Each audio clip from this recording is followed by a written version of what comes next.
Everyone, thanks for joining us for the first Faculty Friday of the year. I'm Fritz Mayer, Dean of the Korbel School of International Studies here at the University of Denver. And it's my pleasure to be talking today with Professor Singumbe Muyeba about Africa's urban poverty crisis. Professor Muyeba is assistant professor here at the Korbel School. His research interests include urbanization, property rights, and housing for the urban poor, the role of institutions in development, the impact of foreign aid, as well as grand strategies of weak states. He's done research in Zambia, South Africa, Kenya, Angola, and the United States. And he's the author of Globalization in Africa in the 21st Century, a Zambian Perspective. He has a forthcoming book on property rights among the urban poor in African cities that we'll talk about. And he's published a number of journal articles in the area of urban studies and development. At the Korbel School, he teaches courses on economic development, the political economy of sustainable development in Africa. And he's my colleague in teaching our Great Issues course. He teaches the economic inequality section of the course. He holds a PhD in sociology and an MPhil in development from the University of Cape Town and attended Yale University as a Fox International Fellow. Welcome to Faculty Friday, Singumbe. Thank you, Fritz. It's great to have a chance to talk to you about your work. I really enjoyed the chance to read some of your earlier work, which was terrific. Let me just start, maybe ask you to say a bit more about your background and why it is that you study urban poverty in Africa. Yeah, thank you again for inviting me to be part of this. I'm truly honored. Yeah, I see myself as a product of the times that I've grown up in. I started looking at I started experiencing issues related to poverty from the time I think I was maybe 12 years old. There was a lot of discussion, debates around the election in the early 1990s. But this was because from 1973, the African continent had been going through this economic crisis. And that crisis lasted for 3 decades. The economist Thandika Mkandawire has called it Africa's Great Depression. And it was very much so. So when I was coming of age, I was trying to understand some of the poverty that I was seeing. And later on, when I got to the University of Zambia as a first-year student, we had a lot of conversations around these issues. And at the end of my first year, of course, by this time, my parents had lost their jobs due to structure adjustment. An uncle of mine invited me to stay with him in New York. He was, Zambia's ambassador to the United Nations, and I got to see New York. I got to read a lot of books. I got to visit all of these institutions. But what that did to me is that it helped me see also that there's a different side of the world. And, on top of that, I experienced 9/11. So when I got back, I tried to understand all of these issues. I was 21, trying to figure out my place in this world. And so one major question that kept coming to my head is, why is, Zambia so poor? And yet there's so much plenty in places like the United States. And that got me interested in studying urban poverty. Well, thanks for sharing that background. I didn't know all of that. You have, of course, been focused very much on urban poverty, and it is, in your characterization, indeed a crisis. An extraordinary number of people living in Africa's urban slums. Give us some sense of the magnitude of the problem. How big is this? Yeah, well, this is quite a big problem.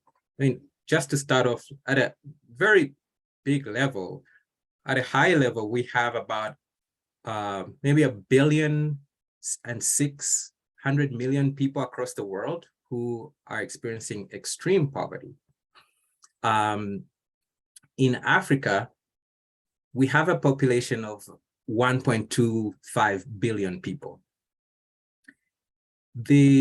If we look at that in terms of households, number of households, that is about 156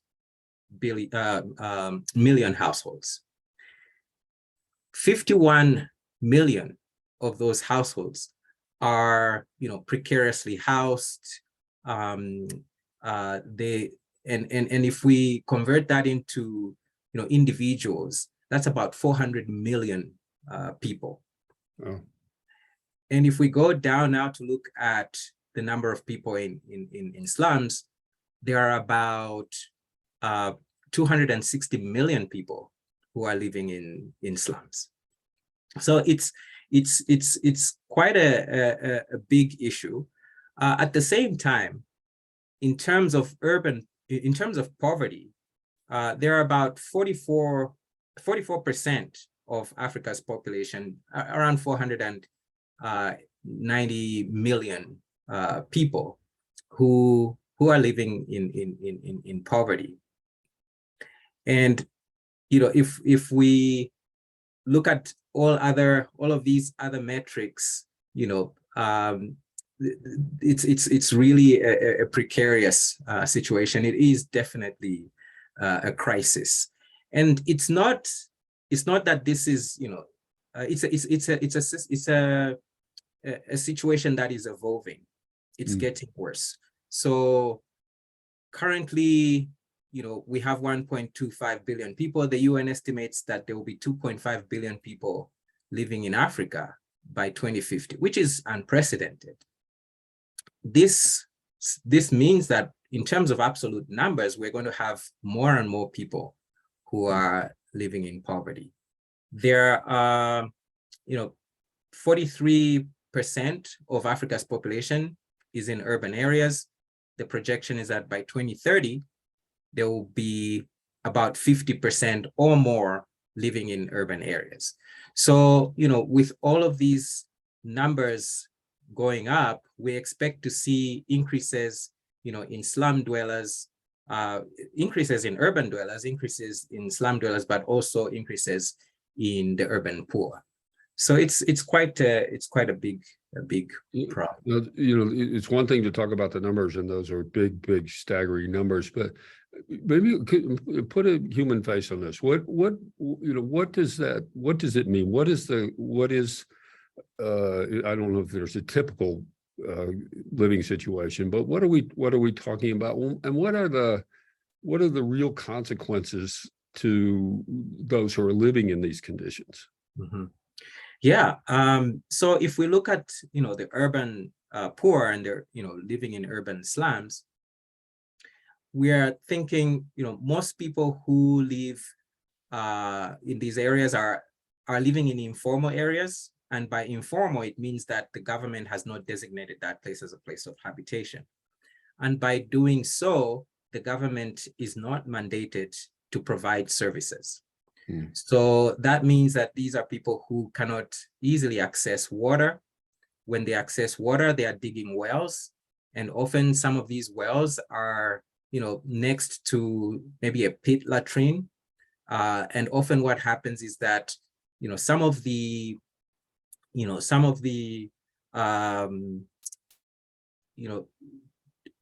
dirt really and effluents, right, moves from those pit latrines into the wells. And so there is a lot of diarrhea diseases going on, sapovirus and that sort of thing. And then also if you walk the streets, so I've walked a lot of these streets. I've spent nights in some of these slums. Essentially, you see a lot of garbage everywhere because the government is not mandated to collect any of that refuse. And so these are really inhuman conditions. They are conditions that do not in the 21st century, we Yeah. should not have people living in such indignity. Yeah.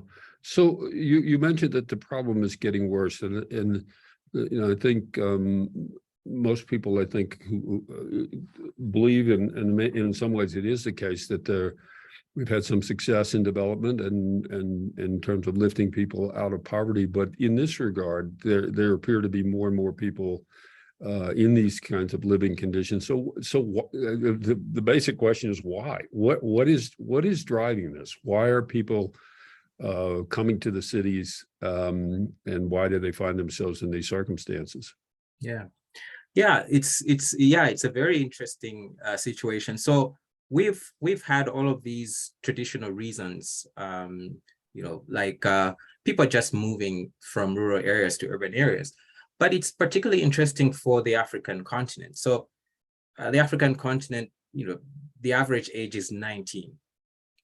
And so when people are in rural areas, once they complete their education, they find that they do not have opportunities in those rural areas. So these are young people. Mm-hmm. And so they move to urban areas. At the same time, this is happening where, with climate change, in Africa, for a long time, it was that there was a drought every 10 years. And what is happening now is that the droughts are happening more frequently. Mm.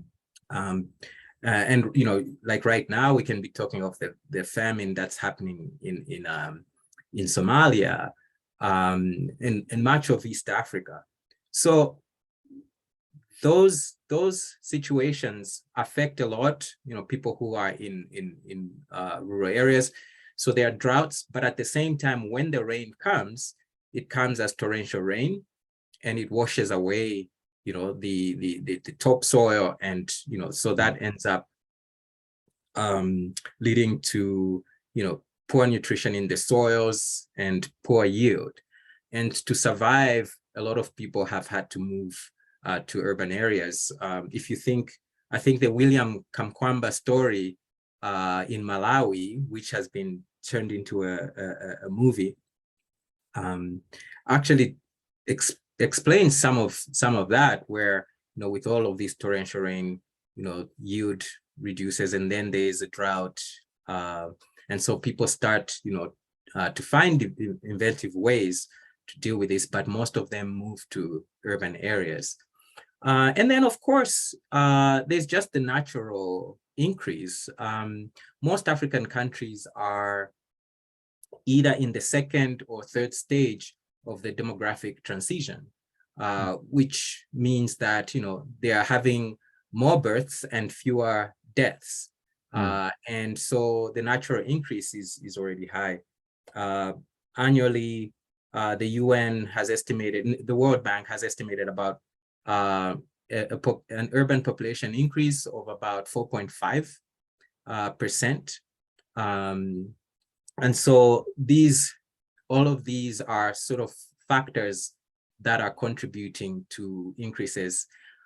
At the same time, where we're having on the one hand, we're having all of these increases in the urban population and in population in general, there's also, governments have fewer resources to actually provide housing. And so housing supply is really, really low. BAR and others in 2018 estimated, of course, they estimated the 51 million, people or households backlog, but they also estimated that for the number of people who require housing in a year, those that come in online requiring housing, it takes about 9 years for governments across Africa on average to house them. And so the supply of housing is so slow and so low that it's really not enough to address the crisis. Yeah, and why are governments unable to do that? Well, you say they have fewer resources. Is it's just that they're overwhelmed by the numbers, that they can't meet that demand, or are there other factors at work? Yeah, there are several factors at work. One of the things is, I mean, a lot of governments do not enshrine in their constitution that, housing is a right.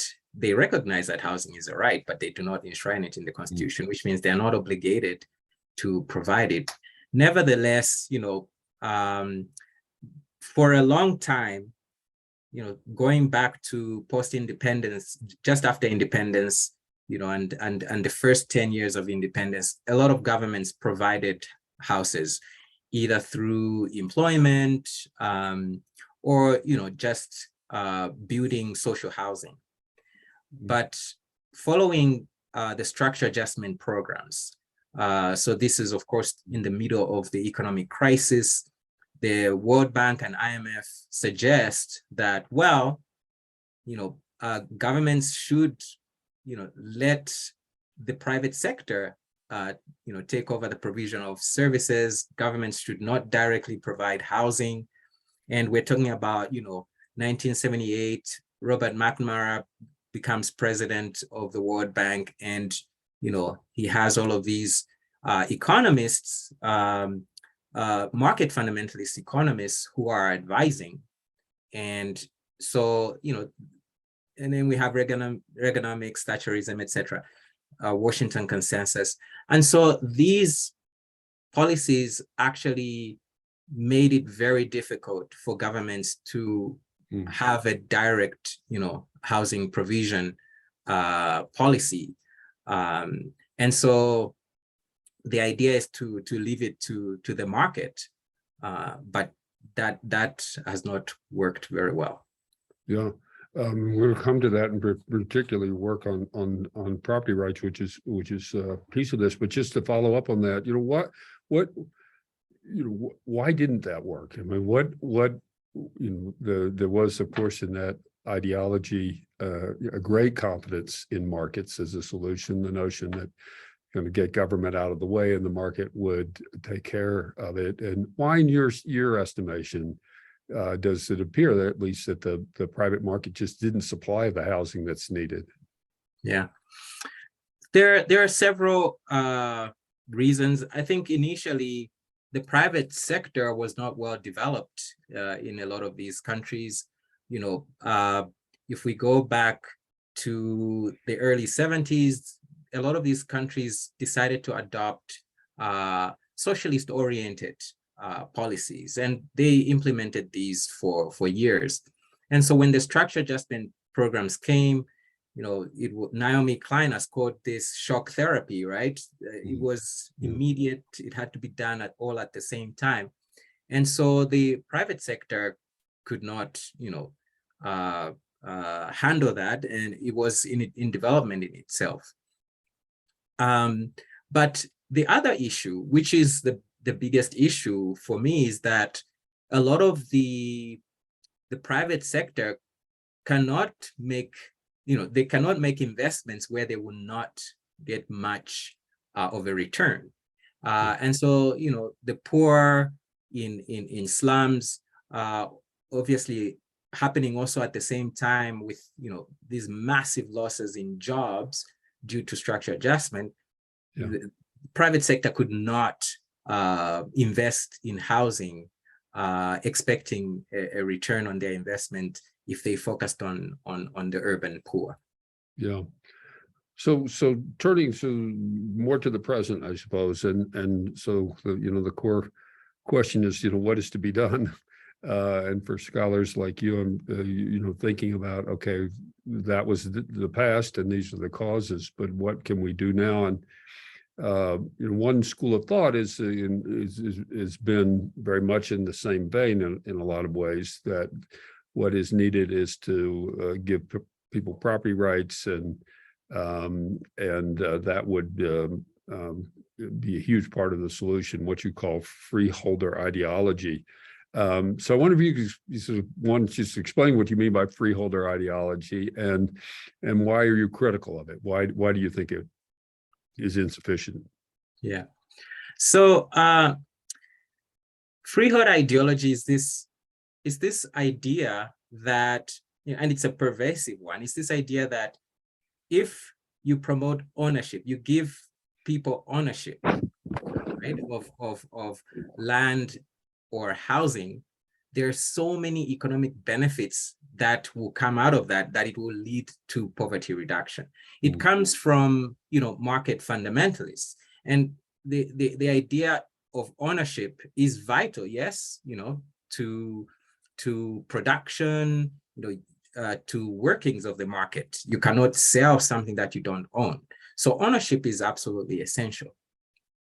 But this idea focuses on, the poor owning their land and housing and expecting almost automatically, that it will lead to poverty reduction. And when we look at the evidence, actually, that is not the case. The evidence does not show us that. And I'm not against markets. I think markets are, the best way to produce goods and, to grow our economies. Historically, we have seen how they've worked well. We've seen China, really go in with state capitalism, right? And engage with the global market. So markets are great, but they don't work for everyone. And particularly the urban poor who live in slums, even if you provide them ownership, that idea does not always work out. So, the idea of freehold ideology, freehold is this property rights, the type of property rights where you own, your property, whether it's land or housing or whatever you own, you own it as an individual, you own it in perpetuity, so nobody can take it away from you, and the government will protect you. And so it can manifest in terms of, it's the same freehold tenure. Tenure is how you access, land or housing, or in terms of leasehold. And leasehold is similar to freehold tenure, where you hold something, property in, but then you hold it for 99 years. And on top of that, you can pass it to your succeeding generations.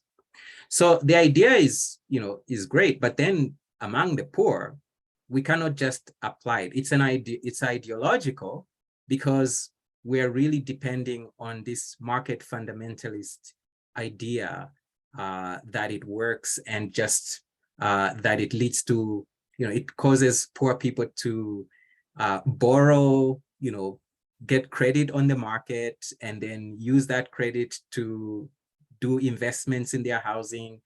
It leads to jobs, higher participation in the labor market. It leads to all sorts of these economic outcomes, which when we look at the empirics, actually doesn't work. And so let me draw, it's fascinating. So what, let me draw you out on that. What is it? Why doesn't it work? What is it that is sort of wrong about the theory that is preventing it from actually having a material difference or making material difference in people's lives? Yeah. So, to begin with, the poor in urban areas, most of them work in the informal sector. So across the developing world, we have about 87%. If we include agriculture, we have about 87% of the population, of working age population, working in the informal sector. So they don't have, an income that they can depend on. It's always hand to mouth.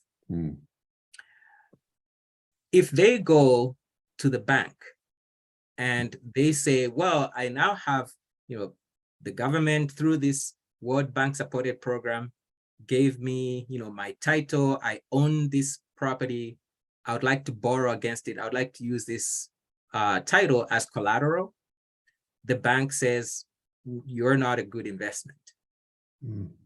we can't give you. Mm. So, they can't access credit. The other assumption is that the poor will be able to, have higher labor market participation and therefore increase their income. Well, they can only be high labor market, and the mechanism is that, when people are living in an informal area, they're always living in fear of eviction. And when they will always leave an adult person at home. So there's always one adult member who will protect their house and their goods when, bulldozers show up. And so the idea is that when those property rights, those titles are transferred to the poor, the theory is that that individual will now be released and be able to work. So you're adding 8 hours of work, you're going to increase the income of the household, and therefore, you're going to reduce poverty. But that only works when there is high, when there are a number of jobs that are available on the job market. And so in almost all of these cases, that does not work because there are no jobs. And on top of that, the level of skills that many of the poor in urban areas have do not allow them to be able to access those jobs. And so, the idea, there are several other, economic effects that are talked about, the idea that people are going to use their premises to do small businesses. And then they are going to, use the income. But that's not significantly different from people who are living in a slum and do not have the title. They also engage in businesses. And in some cases, they actually gain more, because they are in a bigger informal market. They're able to access more customers. So the idea of ownership, I'm not against it, but it is this promotion of selling the idea of ownership as a means to poverty reduction. Yeah, it's sort of so it's certainly not a silver bullet, as it were. And so let me ask you, what have you seen that seems to work? I mean, what else can be done, either in addition to or in substitution for that freeholder approach? Are there things that you've seen that work or that are more promising? So the interesting thing is, it actually, the research actually, and my research shows that, it doesn't matter whether one owns or not.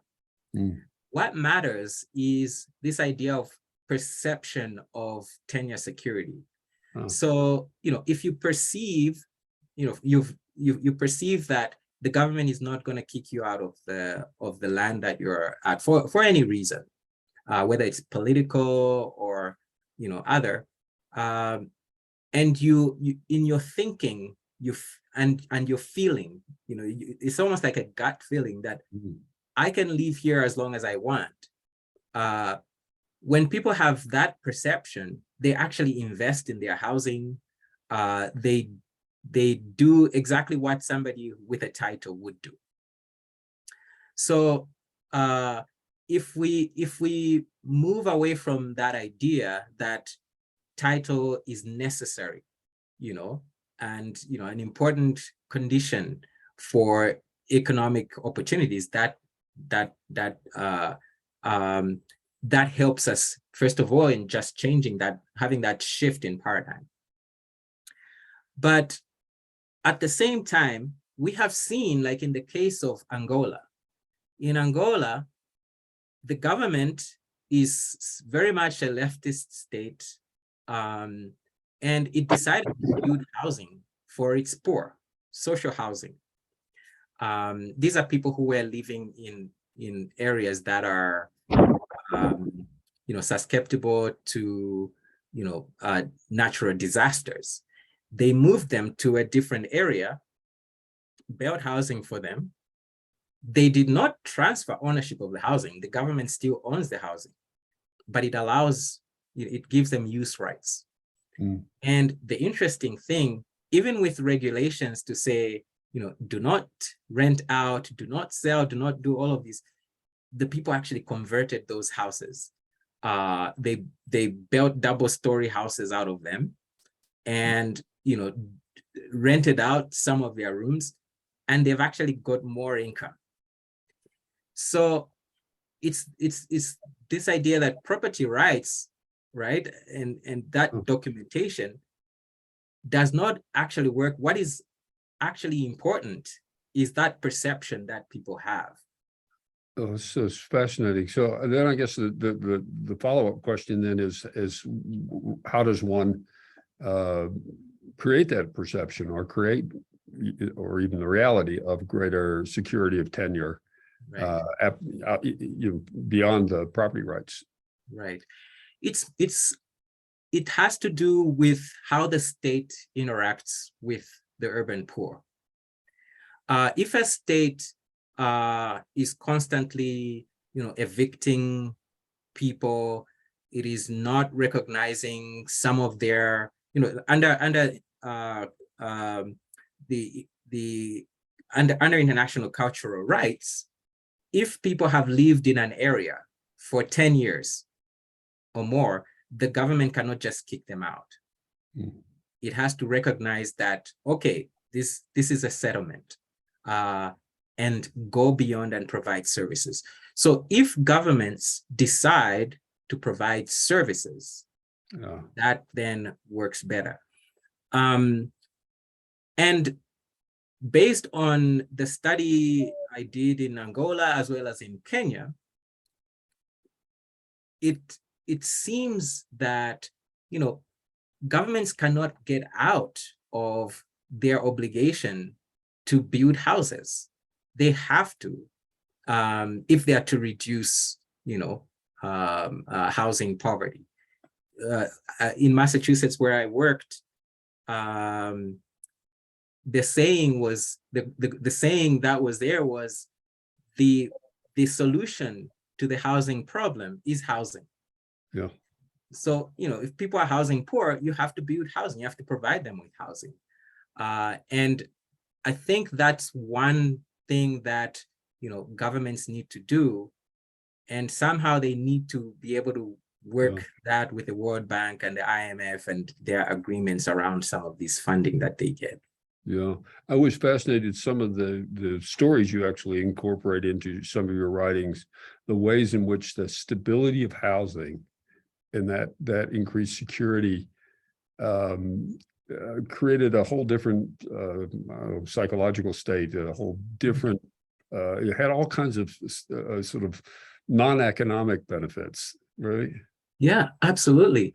And that's the beauty of using empirics to understand, some of these issues.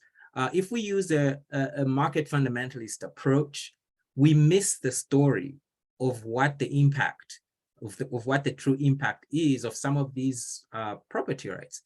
And so, people are in a better psychological state. They have lower occurrences of, chronic diseases, hypertension, etc. They actually have higher self-esteem. They are more satisfied and with their lives, and they also have a higher sense of belonging, which is very important, for one's psychological state of mind as well. So there are so many other effects that property rights have, which have been missed, and that's something that I highlight in my research. That we should look at the whole picture on the effects. Yeah, and this is what in some of your writing you called institutional capital. That is this idea that the sort of institutional rule of law, property rights too, etc., end up being really important. Yeah, they end up being important because institutions on themselves, if we just look at institutions, we can also miss the whole point of institutions, particularly if we are to address poverty. People who are poor should be able to use their institutions, to rely on those institutions to lift themselves out of poverty. And that's the institutional capital. That's the idea of the institutional capital. If you think about, government's provision of, there are things that we take for granted in the US, right? So governments provide certain services like education, right? If it is easy for one to rely on educational institutions to build their, cultural capital, their own human capital, right? They can come out of poverty. In the US, it's a given. It's like we are living in, we are fish living in water, and we just take it for granted that these things are there. But in a lot of these developing countries, and particularly in Africa, there are institutions that are lacking that make it difficult for people to come out of poverty. If you think of a simple thing as, a visa, getting a visa, in the United States, most people don't need a visa to go to any country. But in most African countries, they need visas to go almost everywhere.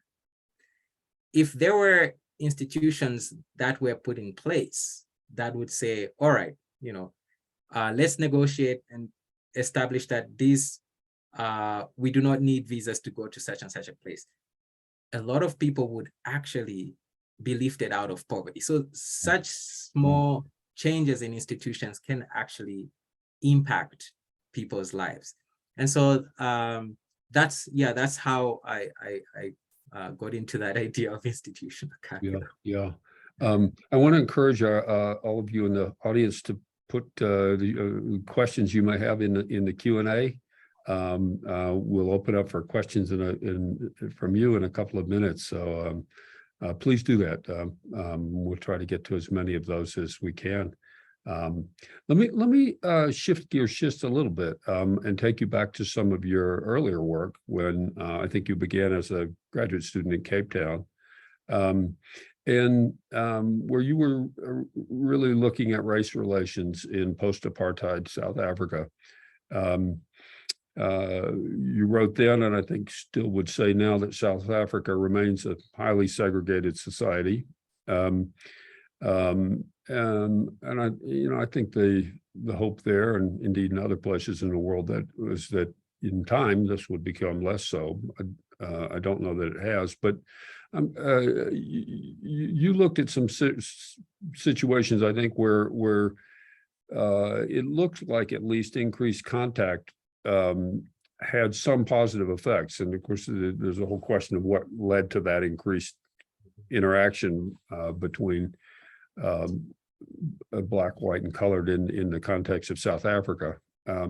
What is your take on that? And the big question, I guess, is in the long term, are we somehow doomed to permanent segregation, or can these things break down?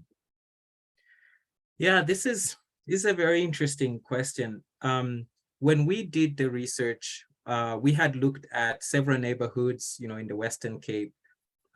We went out and looked at some rural areas. Essentially, what was happening is that the government had decided to do this experiment on how to reduce racial segregation.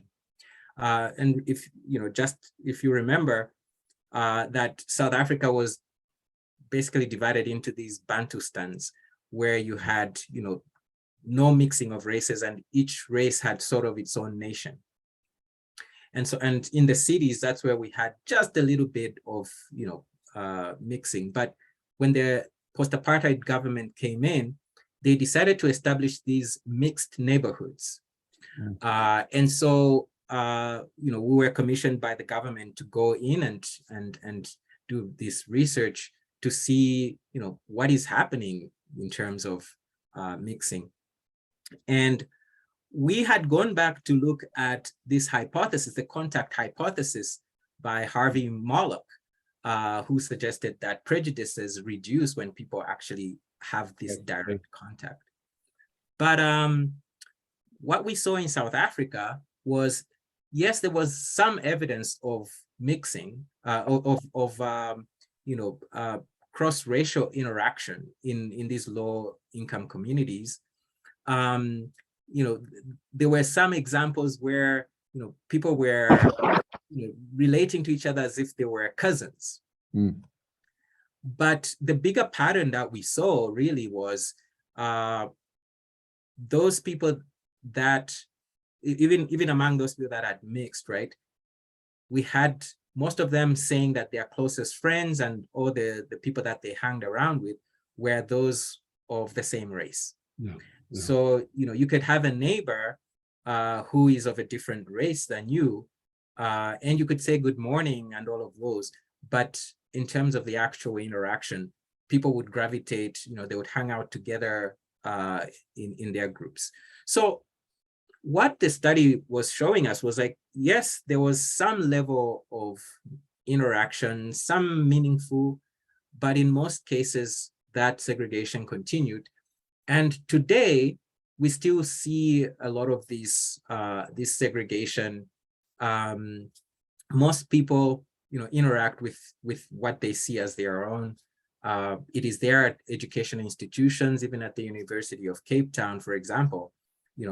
Some of the issues that they're grappling with is this idea of Black students mixing only with their Black, with other Black students and so on and so forth. Going forth, I think that it's a long road for South Africa, but I think it's going to get there. People still come together during days like Heritage Day, to mix and just celebrate South Africa as the rainbow nation, which Nelson Mandela had coined. I think that helps. There's a deliberate, I was involved in some of this, there was a deliberate attempt by the government to study more of social cohesion and how to promote social cohesion, and that those efforts still continue. But it does remain quite a long road.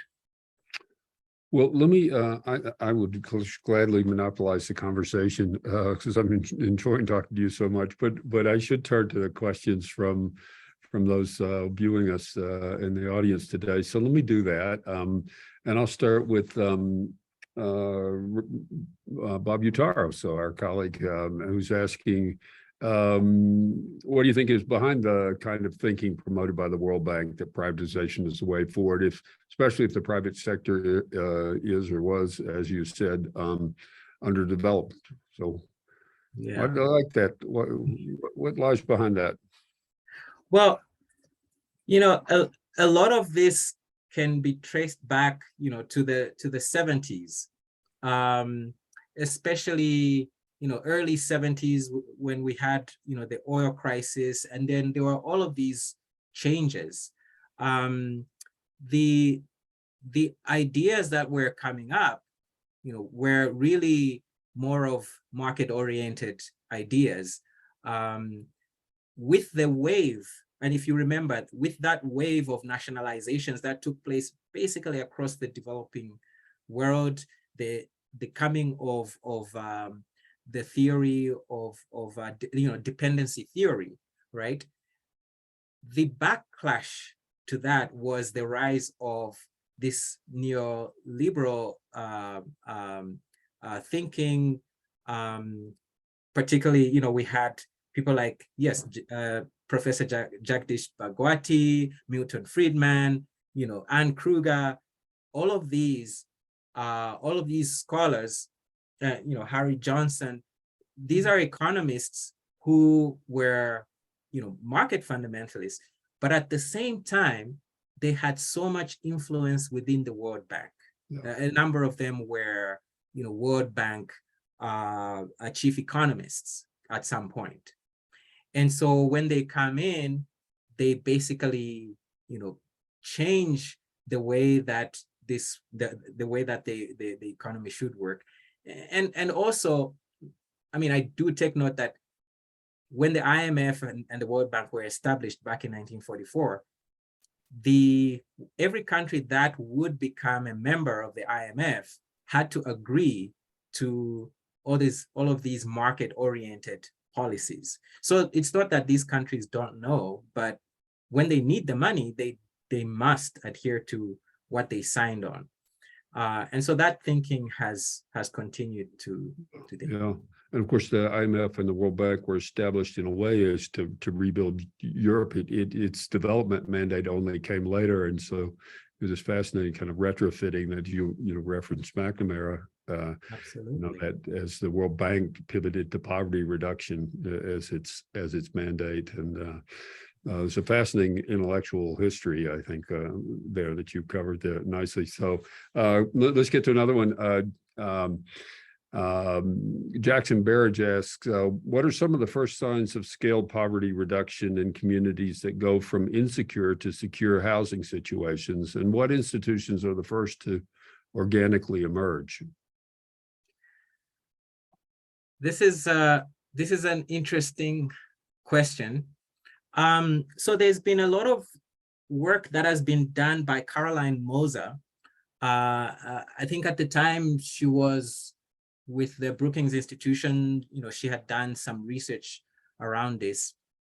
And what she saw, particularly in Latin America, and she also did some research work in Zambia. What she found is early on, once people have their property rights in place, the next thing that they start to do is to build their social capital. And this makes sense because when people are being moved from from the slum, in the slum, they would have already established their social networks, and some of those social networks are the ones that they use for their economic activities. But once they're moved into housing, it almost always happens that there's a loss of social capital. And so the first thing that they start to do is to build their social capital. And the other thing that starts to happen is that they start to educate their children. So there's a lot of education opportunities that then open up. And these kids over time end up getting more income than their parents. But she also shows that actually social capital then drops again, because those who are educated, they then move out and go to live in other areas. And it's understandable because, if a house has been upgraded from a slum, into adequate housing, that area remains one that is, regarded as of lower value. And so people still, try and move out to go and live in areas that have higher value. What I have not mentioned, and is also a sad thing that happens, essentially when people have ownership rights, right? There is an appreciation of value, but it's low value, right? It's still below market. But that then, introduces predatory practices, so gentrification starts to happen. The middle class, and in fact, even lower middle class, see opportunities to invest. And so they start to offer, monies to these people that have recently gotten their property rights. So the research actually also shows that when property rights are introduced, they also introduce this insecure tenure. Yeah, very interesting. Right, it's easy for them to be predated on, but also it also introduces property taxes, water bills, electricity bills, and all of those things, which, especially for property taxes, if the poor don't pay, then their house can be repossessed from them.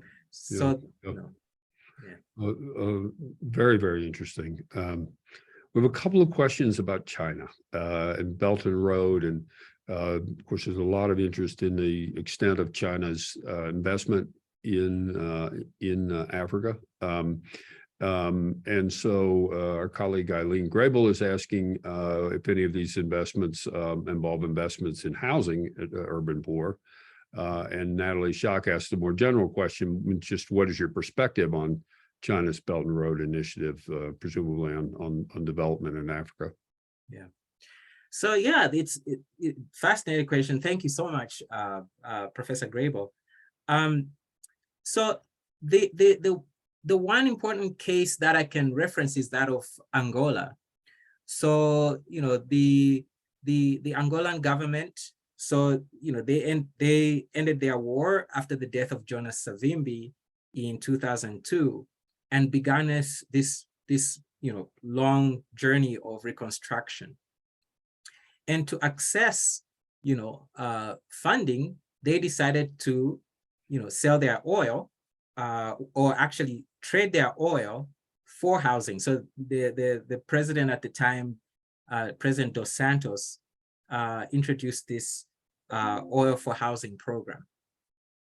And what happened with that is the housing was supposed to be meant for you know poorer people, because so many people were displaced by conflict. Most people ran into the urban areas. But what ended up happening is, you know, these houses became way too expensive and ended up not really benefiting the poor. What ended up happening is that the middle class are the ones who ended up benefiting. But what remains then is the government has to continue providing oil to make sure that they've covered their you know their sort of debt. Yeah. But across the continent, especially with the Belt and Road Initiative, there's, I mean, it's almost like maybe I would say a catch-22. So African governments need to build infrastructure. For a long time, they wanted to build infrastructure, and the conditions for the aid they were getting from the West did not allow them to build infrastructure. They did not get much funding for infrastructure, except like at the very beginning in the early 60s. But then at the same time, you know, they're inviting China in what might be seen by some as neo-colonial ways of dealing with African countries, in that, you know, China is giving all of these loans without thinking about governance issues, without any of these conditions. And, you know, what that ends up, the result that we end up having is some countries defaulting, like Zambia, right? It defaulted on its debt. And now they're trying to negotiate. And, you know, China can negotiate over 1.5 billion, but the country owes almost 17 billion to China. There's not a lot of flexibility. And, you know, so this is something that needs to be seen in the long term in terms of how, you know, beneficial it would be to African countries, you know, and whether China is actually, you know, doing good or not doing good. One thing I know for sure, though, is those countries that have got strong institutions. So we go back to the idea of institutions. If a country has got strong institutions, strong, you know, rule of law, a strong property rights system where the government respects it, and these strong checks and balances, those countries are the ones that will do well. And we are seeing that already with, you know, Botswana and Mauritius, both of which borrowed, you know, large sums from China and were able to pay back within the time that they said they would. and they negotiated, they did not sign any of those clauses which put their, resources at risk. We have such a fascinating topic. We have time maybe for one or two more questions here. So let me turn to our colleague Lillian Chimuma. So she's asking about what are your thoughts or insights about the middle class growth in urban areas in relation to the urban poverty crisis? Are there problems and challenges and opportunities, and how can they be leveraged? Yeah, that's an interesting question.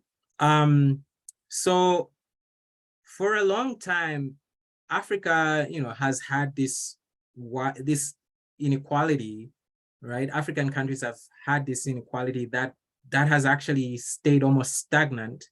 And in more recent years, actually, what we're seeing more of an increase. The middle class is important in terms of mitigating that. But what we're seeing is actually more and more of this growth of, those that are poor, and then also this growth among those that are really rich. And those that are really rich are becoming richer and richer. You may have seen, in these Panama Papers and all of those, over 400 African, billionaires, sending monies to these tax havens. So what we're actually seeing is a larger and larger increase in inequality, and that actually will pose quite a big problem, especially when right now we are going into these debt defaults, and governments are going to find it extremely hard to provide services, and so that's an area to watch, and I hope it turns out to be more positive than I am imagining. Yeah, well, just a quick follow-up on that, and then we'll be at time. But if we're as many are now predicting, we're headed into a recession globally. How does that play out? How does it impact the gains that have been made, and how does that play out in these issues you're just talking about in terms of the ability of governments to repay, et cetera? Yeah, it's a very difficult situation for most African countries. So as I mentioned, there's debt defaults. There are about 20 countries that are either in debt default or at risk, in debt distress, and what that means, also at the same time, we're coming off the pandemic, right, where about 23 million people were pushed back into poverty across Africa. There's much more need right now. Of course, there are negotiations, IMF, that's what makes it difficult. The negotiations are now two-stream, right? You have those negotiations that are with the IMF and the World Bank. And as we know, the IMF and World Bank don't make losses, right? Yeah. But at the same time, there's the other stream of negotiating with China in terms of paying back those debts. What it means in the long term is continued lower, expenditure on the social sector across, most African countries. Even South Africa is struggling, with its economic growth rates. So I am hoping that there are better solutions. Governments do need to honor the social contract, and somehow, I think that's why it's also a global, community that, this will not only be solved by African governments, but needs also the international community to work with, and also, of course, China especially, to find a way that will not, so that we don't make the same mistakes Yeah. socially that were made under structure adjustment programs. Well, Singumbe, this has been great fun to talk with you. Thank you so much, really, for such a illuminating conversation. I have really enjoyed it, and I'm sure those listening in also did as well, and learned a great deal. So thank you for that. And let me thank all of you for being with us today on Faculty Friday. Look forward to seeing you at the next one. Thank you again, Singumbe. Thank you. I really appreciate it as well. Bye.